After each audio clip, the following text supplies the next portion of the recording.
এরপরে আলেক্স হোসাইন আপনি লিখেছেন, অমুসলিম বন্ধুর বাসায় মুরগির মাংস খাওয়া যাবে কিনা।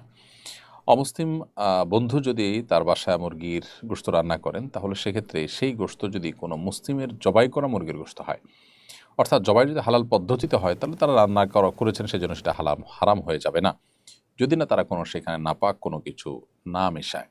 যদি নাপাক কোনো কিছু মেশাবার আশঙ্কা থাকে, তাহলে সেক্ষেত্রে সেটা খাওয়ানো জায়েজ হবে।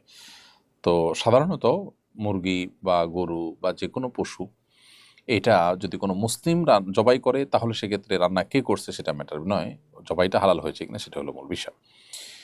মুসলিম আইনজীবীকে হত্যার পরেও দেশে হিন্দুদের উপর কোনো আক্রমণ হয়নি, বাংলাদেশে মিডিয়া ইতিবাচকভাবে আলোচিত হয়নি, বিষয়টা কিভাবে দেখেন? বিষয়টা আমাদের জন্য খুবই গুরুত্বপূর্ণ এবং এটি আমাদেরকে অনেক কিছুর ইঙ্গিত এবং ইন্ডিকেট করে। তবে থেকে একটি বিষয় হলো যে এদেশের মানুষ প্রচণ্ড রকমের সাম্প্রদায়িক সম্প্রীতিতে বিশ্বাস করে। এদেশের মানুষকে অহেতুক আমাদের পার্শ্ববর্তী দেশ বা পশ্চিমা বিভিন্ন দেশ থেকে চাপাচাপি করা হয় সংখ্যালঘুদের অধিকারের কথা বলে, এবং সেই সমস্ত কথার আড়ালে এ দেশের বিরুদ্ধে, দেশের মানুষের বিরুদ্ধে, স্বাধীনতা এবং সার্বভৌমত্বের বিরুদ্ধে নানামুখী ষড়যন্ত্র এখানে চলমান আছে। কখনো পাহাড়িদের উপর ভর করে, কখনো হিন্দুদের উপর ভর করে, এরকম কাজ চলছে।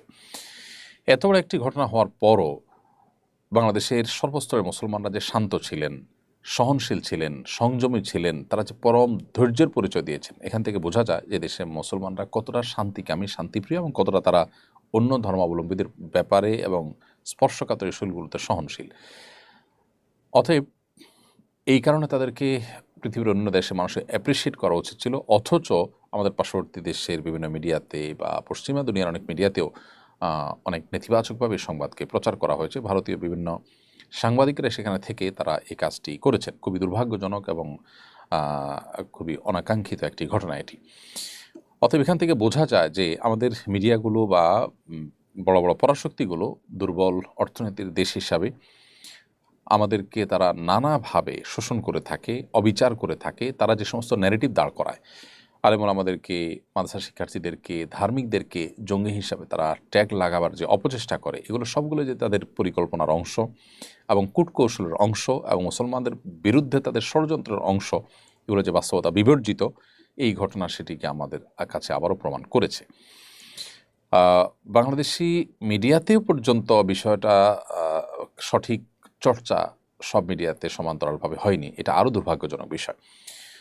বাংলাদেশের কোনো কোনো মিডিয়াতে আমরা দেখেছি বিষয়টাকে এমনভাবে প্রচার করা হয়েছে যেন এই ভদ্রলোক তাকে আপনার মুসলিমরাই হত্যা করেছে, এমন একটা ভাব যে হিন্দু মনে করে হত্যা করেছে, অথচ হত্যাকারীদের সবাই অমুসলিম এবং তাদের নাম ধাম ইতিমধ্যে তদন্তের মাধ্যমে উঠে এসেছে বিভিন্ন পত্রপত্রিকায়। তো এই মিডিয়াগুলো আমাদেরকে যে অনেক অখাদ্য কুখাদ্য খাওয়ায়, কালোকে সাদা, সাদাকে কালো তারা করে দেখায়, এই ঘটনা সেটাকে আবারও প্রমাণ করেছে। এদেশে মানুষ সহনশীল, এদেশের সর্বস্তরের মানুষ ধৈর্যশীল এবং মুসলমানরা প্রচণ্ড রকমের সাম্প্রদায়িক সম্প্রীতিতে বিশ্বাসী। পশ্চিমারা যারা আমাদেরকে সাম্প্রদায়িক সম্প্রীতির সবক দিতে আসে, আমাদের পার্শ্ববর্তী দেশের মানুষজন যারা আমাদেরকে সংখ্যালঘুদের অধিকারের কথা বলতে আসে, তাদের নিজেদের দেশে সংখ্যালঘু মুসলমানদের অবস্থা কত করুণ, সেটা এই পৃথিবীর যে কোনো সচেতন মানুষই কিন্তু জানে। অতএব এই জায়গা থেকে আলহামদুলিল্লাহ আমরা আল্লাহর কাছে শুকর আদায় করতে পারি যে আমরা তাদের চাইতে নৈতিকভাবে অনেক ভালো অবস্থানে রয়েছে। আমাদের দেশে সংখ্যালঘুরা জামায়াতের মতো থাকে এবং তাদের এখানে চাকরির যে হার, ভারতের কথা যদি আমরা চিন্তা করি, সেখানে মুসলমানদের চাকরির হার কিন্তু এত নয়। শুধু ভারত কেন, পশ্চিমা পৃথিবীর অনেক দেশগুলোতে কিন্তু একই চিত্র বিদ্যমান। অতএব এখান থেকে শিক্ষা গ্রহণ করা উচিত। আমাদের অনেক মুসলিম ভাইরাও নিজেরা অনেক খারাপ মনে করেন বা নিজেরা হীনম্মন্যতার মধ্যে ভোগেন। এখান থেকে আমাদের শিক্ষা গ্রহণ করবার যথেষ্ট কারণ রয়েছে। ঝালকাঠির নলছিটিতে জমির জন্য মেয়েরা বাবাকে 8 দিন তালাবদ্ধ করে রেখেছে, এরকম একটি ঘটনা পত্রপত্রিকা এসেছে। বাবার প্রতি সন্তানের এই ধরনের আচরণ সম্পর্কে শরীয়তের বিধান কি? দেখুন, যে সন্তানরা এটি করেছে তারা তো কুলাঙ্গার সন্তান, সেটি বলার অপেক্ষা রাখে না। বাবা মাকে যেখানে উফ বলবার সুযোগ নেই, তাদের সামনে যেখানে আপনার সামান্য একটু বিরক্তির ভাব প্রকাশ করবার সুযোগ নেই, সেখানে বাবাকে তালাবদ্ধ করে রেখে তারই সম্পদ, তারই জমিজমার ভাগ নেওয়ার জন্য যে মেয়েরা বা যে ছেলেরা, যে সন্তানরা এ ধরনের কাজ করেছে, তাদেরকে আইনের আওতায় আনা উচিত। যার সম্পদ, এটা তার অধিকার, তিনি জীবদ্দশা সম্পূর্ণ ভোগ করে যেতে পারেন, দান করে যেতে পারেন, কিছু রেখে যেতে পারেন। সেখানে তাকে রীতিমতো বেঁধে বা তাকে তালাবদ্ধ করে রেখে, তাকে আটক করে রেখে তারই সম্পদ দখল করতে চাওয়া, এটা দিন দুপুরে ডাকাতির মতো। এ সমস্ত সন্তানরা সন্তান নয়, তারা কুসন্তান, তারা কুলাঙ্গার, তাদেরকে আইনের আওতায় আনা উচিত এবং তারা দিনই কোনো শিক্ষা, ন্যূনতম মুসলমান বা ইসলামের কোনো ছিটাফোঁটা তারা পেয়েছে বলে মনে হয় না। জান্নাতুল ফাহিমা জিমি এর থেকে আপনি লিখেছেন, পরিবার পরিকল্পনা চাকরি করা কি জায়েজ আছে? পরিবার পরিকল্পনার যদি এমন কোনো ডিপার্টমেন্টে আপনি চাকরি করেন যে ডিপার্টমেন্ট থেকে চাকরি করলে কোনো হারাম বা কোনো খারাপ কাজে আপনাকে ইনভলভ হতে হয় না, তাহলে সেই কাজে আপনি চাকরি করতে পারবেন। আর যদি পরিকল্পনার এমন কোনো ডিপার্টমেন্টে আপনি চাকরি করেন যেখানে আসলে দিন শেষে এমন কাজ করছেন, মানুষকে পরিবার পরিকল্পনার নামে স্থায়ীভাবে জন্ম নিয়ন্ত্রণকরণ, তারপরে আরও ইসলামবিরোধী বিভিন্ন যে সমস্ত প্রচারণা রয়েছে, বিভিন্ন কর্মকাণ্ড রয়েছে, সেগুলোর সাথে যদি আপনাকে সামিল হতে হয়, তাহলে সেটা আপনার জন্য নাজায়েজ হবে। অর্থাৎ এখানে দেখার বিষয় হলো আপনার ডিউটিটা এক্স্যাক্টলি কী, তার উপর নির্ভর করবে আপনার এই চাকরি হালাল নাকি হারাম সেই বিধান। এরপরে হাশেম রেজা, আপনি আমাদের ইউটিউব চ্যানেলে প্রশ্ন করেছেন, আমি একজন পক্ষাঘাত রোগী, দীর্ঘ 8 বছর যাবৎ আমি হুইল চেয়ারে চলাফেরা করি, আমি প্রস্রাব পায়খানা অনুভব করতে পারি না, আমি ডায়পার ব্যবহার করি, 5 ওয়াক্ত নামাজ পড়ার চেষ্টা করি, কিন্তু অনেক সময় প্রস্রাব হয়ে যায়, এই অবস্থায় আমার কি নামাজ হবে? পরামর্শ দেবেন। ভাই হাশেম রেজা, আল্লাহ তালার কাছে আমরা দোয়া করি আপনার কাছে, আল্লাহ তালা আপনাকে পরিপূর্ণ শেফা দান করুন, শেফায়ে কামেলা আজেলা দান করুন। এবং এইরকম পরিস্থিতিতে আপনি যেহেতু প্রতি ওয়াক্তের জন্য 5টা ডায়পার চেঞ্জ করা আপনার দ্বারা সম্ভব নয় এবং কখন পেশাব পায়খানা হয়েছে আপনি নিজেও জানেন না, অতএব যতক্ষণ আপনি এটা পড়া অবস্থাতে থাকবেন, প্রত্যেক ওয়াক্ত নামাজের জন্য আপনি ওযু করে নিয়ে নামাজ পড়বেন। আর যদি প্রতি ওয়াক্তে আপনি ডায়পার চেঞ্জ করতে পারেন, তাহলে ডায়পার চেঞ্জ করে নতুন ডায়পার পরে আপনি প্রত্যেক ওয়াক্তে ওযু করে নামাজ পড়বেন। যেহেতু আপনি আঁচ করতে পারেন না কখন পেশাব বের হয় না হয়, অতএব এরকম পরিস্থিতিতে আপনার জন্য এটি জায়েজ হবে যে আপনি প্রত্যেক ওয়াক্তের জন্য ওযু করে ওই ওয়াক্তের মধ্যে যত নামাজ খুশি আপনি ওই ওযুতে পড়তে পারেন। এর মধ্যে পেশাব বা পায়খানা যদি বেরো হয়, আপনি যেহেতু জানছেন না এবং সেটা নিয়ন্ত্রণ করার সুযোগ যেহেতু নাই, অতএব ইনশাআল্লাহ এই অবস্থা আপনার নামাজ পড়া জায়েজ হবে। প্রত্যেক ওয়াক্তের জন্য ওযু করলে ওই পুরো ওয়াক্তই ওই ওযু দিয়ে আপনি নামাজ পড়তে পারবেন, ওযু ভঙ্গের অন্য কোনো কারণ যদি না পাওয়া যায়। একজন মানুষের স্বাভাবিক ওযু বা গোসল করতে কত সময় নেওয়া উচিত? কেউ ওযুর অঙ্গসমূহ ধৌত করার সময় বারবার ঘষতে থাকেন। এমন করতে করতে অনেক সময় 10 মিনিট ধরে ওযু করেন। এমনও হয় যে এর কারণে নামাজও ঠিক সময় মতো পড়তে পারে না। এক্ষেত্রে করণীয় কী? স্বাভাবিকভাবে ওযু গোসল করতে আসলে কি পরিমাণ সময় লাগবে, শরীয়তের জন্য কোনো সময় সীমা ঠিক করে দেয়নি, তবে কি পরিমাণ পানি লাগবে সেটা কিন্তু বলা হয়েছে। আনুমানিক মিডিয়াম সাইজের গ্লাস আছে, এই গ্লাসের 1 গ্লাস পানি দিয়ে বা একটু কম পানি দিয়ে নবী সাল্লাল্লাহু আলাইহি ওয়াসাল্লাম ওযু করে ফেলতে পারতেন। আর গোসলেও তার খুব সামান্য পরিমাণ পানি লাগতো, যেটা আমাদের কাছে অনেকটা অকল্পনীয়।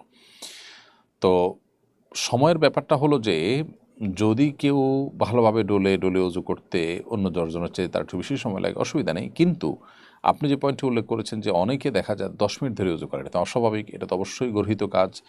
সময় আমাকে যে কাজে আমি সময় ব্যয় করব, সেই সময়টা ব্যয় করতে যদি আমি সীমা ছাড়িয়ে চলে যাই, তাহলে সেক্ষেত্রে অবশ্যই সময়েরও অপচয়ের ব্যাপার আছে। আল্লাহ সুবহানাহু ওয়া তাআলার কাছে কিয়ামতের দিন আমাদের সময় সম্পর্কেও কিন্তু জিজ্ঞাসার মুখোমুখি হতে হবে। তো সেজন্য একজন মুসলমান ওযু করতে গিয়ে অস্বাভাবিক পর্যায়ে সময় নষ্ট করবেন না। অনেকের সূচিবায়ুর রোগ আছে। এই সূচিবায়ুর রোগ যাদের আছে তাদের ওয়াসওয়াসার রুকিয়া নামে যে রুকিয়া আছে, অনলাইনে সার্চ করে সেরকম কোনো রুকিয়ার শরণাপন্ন হয়ে সেরকম রুকিয়ার মাধ্যমে তার ট্রিটমেন্ট করা উচিত, অথবা তার এই সূচিবায়ুর রোগ দূর করার জন্য মানসিক কোনো ডাক্তার, কোনো কাউন্সিলরের শরণাপন্ন হওয়া উচিত। সোজা কথা যে একই অঙ্গ বারবার করে ধুইতে থাকা এটা কোনো জায়েজ কাজ নয়।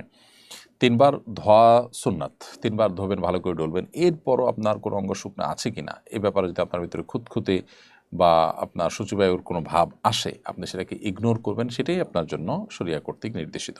জাস্ট ইগনোর করতে হবে যে 3 বার আমি ধুয়েছি, নবী সাল্লাল্লাহু আলাইহি ওয়াসাল্লাম 3 বার ধোয়ার নির্দেশনা করেছেন, সেটা আমি করেছি, ডলেছি, অতএব আমার দায়িত্ব শেষ। এরপরে আর শুকনো থাকলো না, সেটা আমার অরিড হওয়ার দরকার নেই। নিজেকে এভাবে বোঝাতে হবে, সান্ত্বনা দিতে হবে এবং নিবৃত রাখতে হবে এই বারবার অপ্রয়োজনে ধোয়াধুয়ির ব্যাপার থেকে।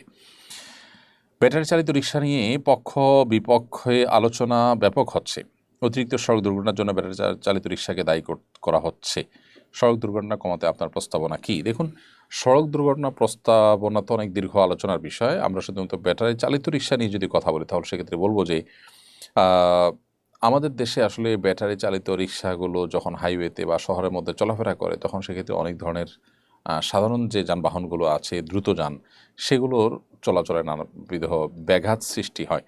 সেজন্য এগুলো গ্রামাঞ্চলে ব্যবহার করার পারমিশন আছে আমি যতটুকু জানি, শহরে এবং হাইওয়েতে বিশেষ করে এগুলো ব্যবহারের পারমিশন নাই। এই ব্যাপারটিতে মনিটরিং করা, এটাকে বাস্তবায়নের সর্বোচ্চ চেষ্টা করা এবং সাধারণ মানুষের পক্ষ থেকেও সেখানে সহযোগিতা করাটা গুরুত্বপূর্ণ। কারণ অনেক সময় আমাদের দেশে প্রশাসনের ভাইদের সংখ্যা খুবই সীমিত থাকে। তারা যখন কোনো বিষয়ে আইনের প্রয়োগ করতে যান তখন এলাকার সব অসাধু মানুষজন বা আইন লঙ্ঘনকারী মানুষজন সবাই ঐক্যবদ্ধ হয়ে যায়।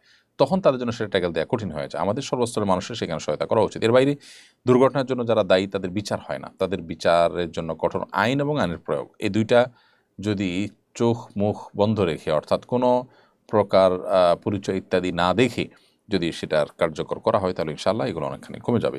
আর রিক্সা চালকদেরকে প্রশিক্ষণ যেমন দেওয়া যেতে পারে, তেমনিভাবে বর্তমান ট্রাফিক আপনার যে ব্যবস্থাপনা এটার সাথে উপযোগী রিক্সার যে অটোরিক্সা আছে সেটা তৈরি করার প্ল্যান প্রোগ্রাম করা যেতে পারে। নানাভাবে দুর্ঘটনার প্রকোপ কমিয়ে আনা সম্ভব। আমাদের দেশে দুর্ভাগ্য হলো যে একের পর এক দুর্ঘটনাগুলো ঘটতে থাকে, আমরা সেগুলো দেখেও না দেখার ভান করে থাকি। দিনকে দিন চলে যায় আর মানুষের জীবন মূল্যহীন হয়ে যায়। এটা কোনো অবস্থাতে আসলে গ্রহণযোগ্য হতে পারে না। এমনি মিজানুর রহমান লিখেছেন, সফরের দূরত্বে কোথাও গেলে কতদিন পর থেকে কসর নামাজ আদায় করতে হবে? ভাই মিজানুর রহমান, সফরের দূরত্ব যদি আপনি চলে যান তাহলে সেক্ষেত্রে আপনি সেখানে গিয়ে 15 দিন থাকার নিয়ত করলে আপনি মুকিম হিসাবে গণ্য হবেন। 15 দিন বা তার বেশি যখন নিয়ত করবেন তখন আপনি এই সময়টাতে মুসাফিরের যে সুবিধাগুলো সেগুলো আপনি পাবেন এবং কসর পড়তে পারবেন। অর্থাৎ জোহর আসর এশা এখানে ফরজ নামাজগুলো 2 রাকাত করে পড়তে পারবেন এবং সুন্নাত নামাজের সে অপরিহার্যতা থাকবে না, যেটা আপনার নিজের ঠিকানা থাকলে হয়। আর এর বাইরে যতদিন পর্যন্ত আপনি সেখানে থাকবেন ততদিন পর্যন্ত এই 15 দিনের কম নিয়ত করলে আপনি সুবিধা পাবেন। আর 15 দিনের বেশি যতদিনই আপনি থাকবেন সেক্ষেত্রে আপনাকে সেখানে মুকিম গণ্য করা হবে এবং পুরো নামাজ সেখানে আপনি পড়বেন। শীতকাল চলছে, এই সময়ের বিশেষ আমল সম্পর্কে জানতে চাই। শীতের বিশেষ আমল হলো রাত জেগে তাহাজ্জুদ পড়া, কারণ রাত অনেক বড়, আগে আগে শুয়ে গেলে এটা সম্ভব। আর দিনে রোজা রাখা। হাসান বসরি রহমতুল্লাহ আলাইহি বলেছেন যে শীতকালটা ইমানদারের জন্য সুবর্ণ সুযোগ। এটা হাদিসের ভাষায় আল গনিম আল বারেদা আস-সাওম ফি শিতা বলা হয়েছে, শীতল সুবর্ণ সুযোগ বলা হয়েছে।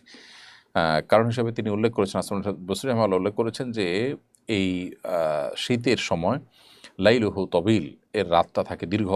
ফায়াকুমুহু, তখন বান্দা সেখানে দাঁড়িয়ে তাহাজ্জুদ পড়তে পারে। ওয়া নাহারুহু কাসির, আর দিনটা থাকে ছোট। ফায়াসুমু, তখন সেই দিনে রোজা রাখতে পারে বান্দা।